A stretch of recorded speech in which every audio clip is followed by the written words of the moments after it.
Olá, então, vergalhão.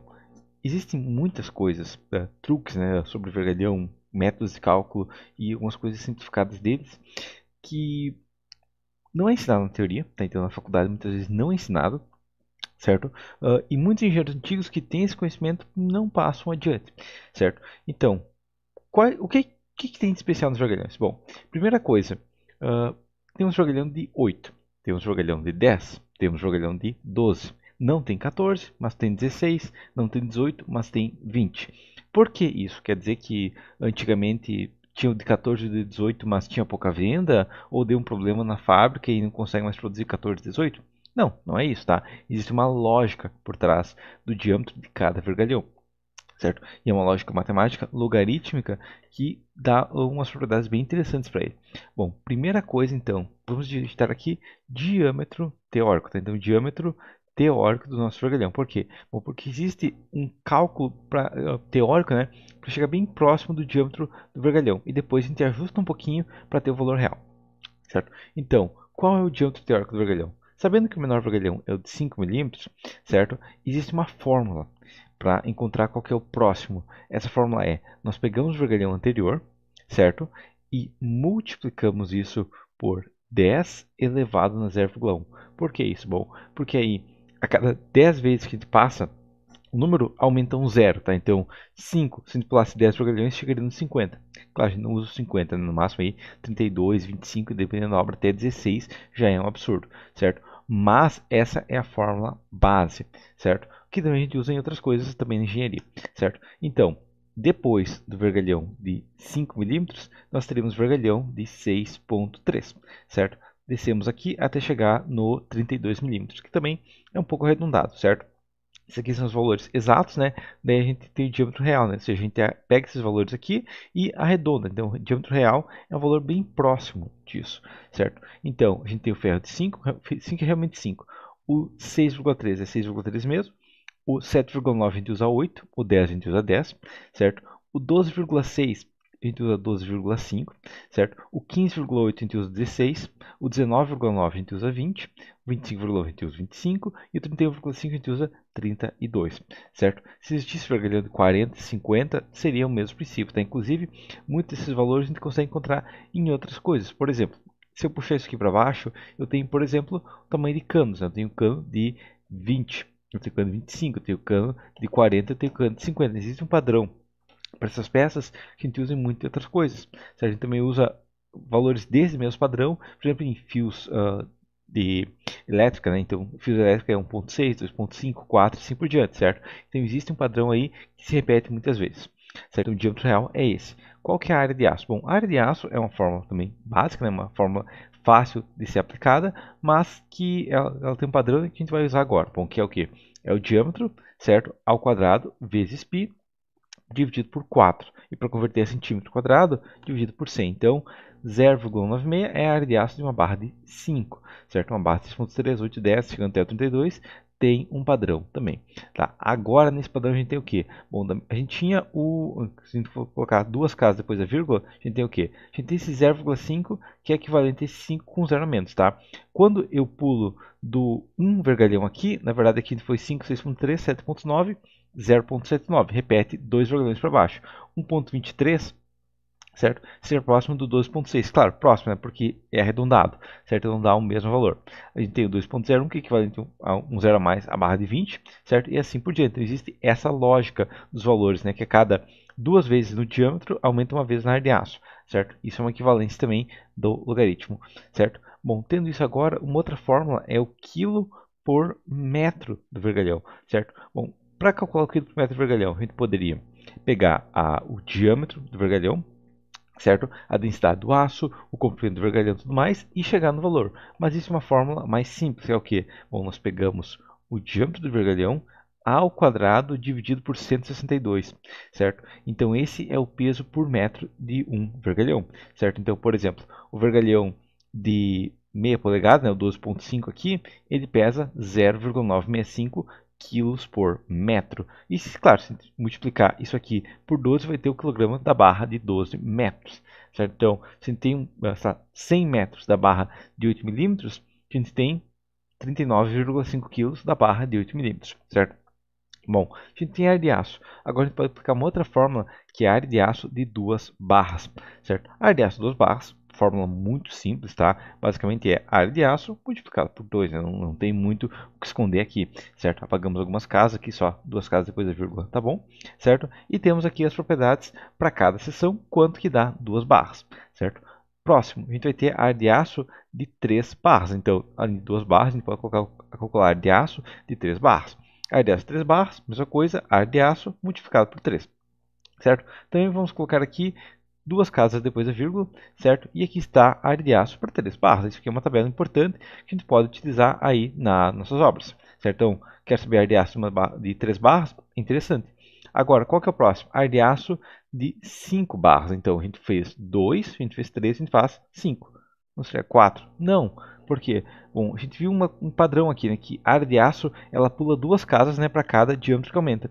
Então, a gente tem, por exemplo, aqui, do 20 vai para o 25, 31, né, 3 e um pouquinho, e do 31 vai até o 50, né? Então, o que vai acontecer aqui agora? Bom, eu vou colocar área de aço aqui sendo vezes 5, certo? Também com 2 casas, e vai ser criado um padrão agora, tá? Então a gente vai ver um padrão aqui que é o quê? Bom, a gente tem para 2 barras de 6,3 ou 3 barras de 5 milímetros, tá? A gente vê uma área de aço muito próxima, certo? Então 0,62, 0,59 é uma diferença menos que 7%, tá? A gente tem um erro aí na Gerdau de 7%, daí no cálculo a gente pode considerar até 15%.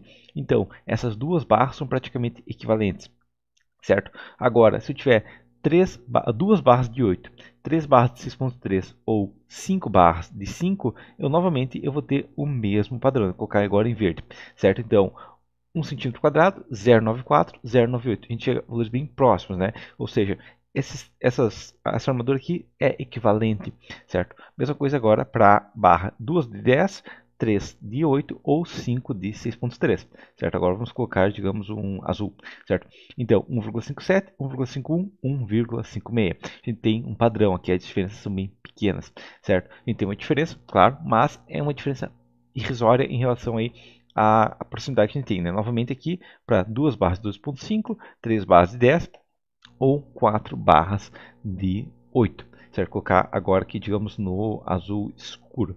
Certo? Então, 245, 236, 251. Novamente, valores bem próximos. Certo? Aqui a gente encontra a maior diferença.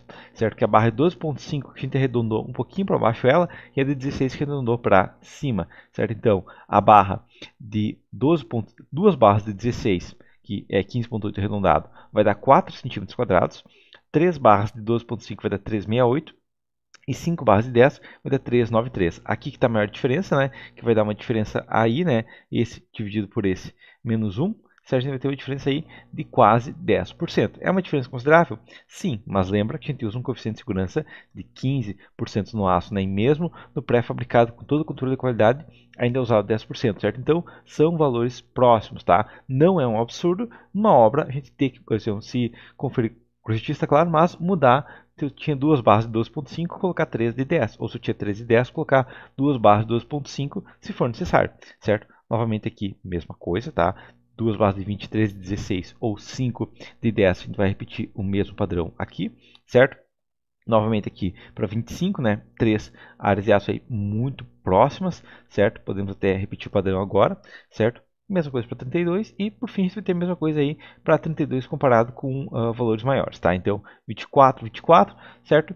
Então a gente pode deixar aqui também, certo? E esses valores aqui a gente deixa em branco, né? Ou se a gente quiser mesmo, podemos colocar esse aqui em azul escuro e antes do amarelo a gente tinha um laranja, então colocar esse aqui em laranja, certo? Para quê? A gente vê a diferença. Opa, só é aqui que eu vou colocar em laranja, certo? Aqui eu coloco em laranja, beleza? Então esse padrão. Os que estão em verde têm uma área de aço equivalente, certo? Mas, então, beleza, aqui a gente entendeu tudo bem.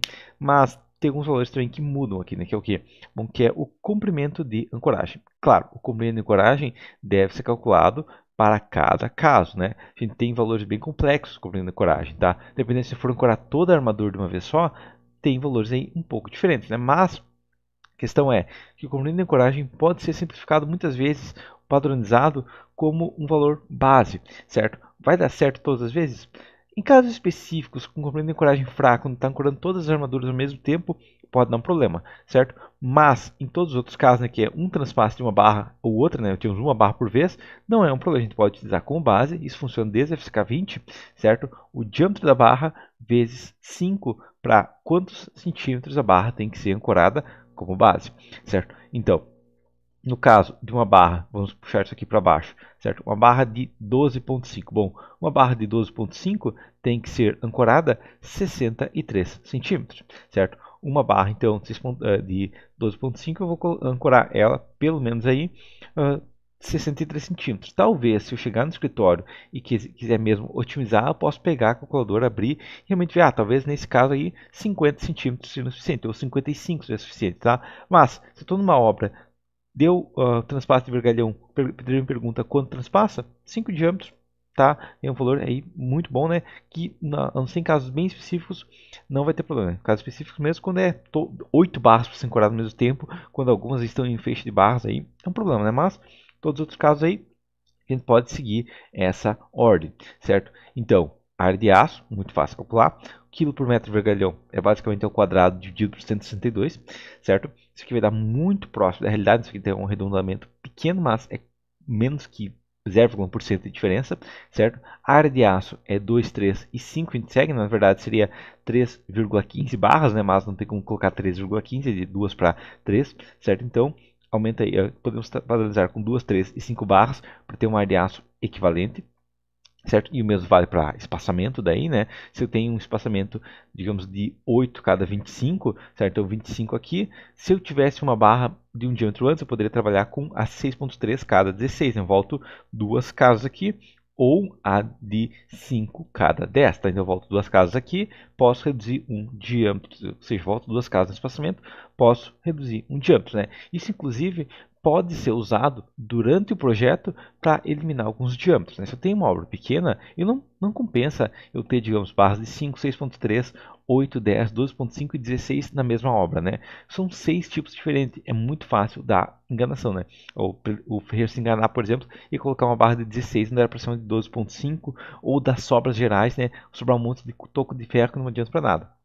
Então, se na minha obra eu tive um resultado de barras de 6.3, eu posso mudar para mais barras em diâmetro menor, certo? Ou menos barras em diâmetro maior, né? Tem uma equivalência boa aqui, certo? O mesmo vale aí, digamos, se eu quero trabalhar só com barras de 5, de 8, de 12.5. Só essas três barras, tem como fazer uma obra? Tem, tá? Vai precisar de alguns ajustes, com certeza, mas tem como fazer uma obra. Não vai dar uma otimização tão grande, né? Mas em obras pequenas a gente não quer tanta otimização, a gente quer padronização para não ser necessário tantas viagens para fiscalizar essa estrutura, beleza? Então, basicamente seria isso, certo? Essa tabela aí pode utilizar ela, pode imprimir, tudo mais. Não é uma tabela complexa, mas é uma tabela que pode ajudar muito na obra. E até a próxima.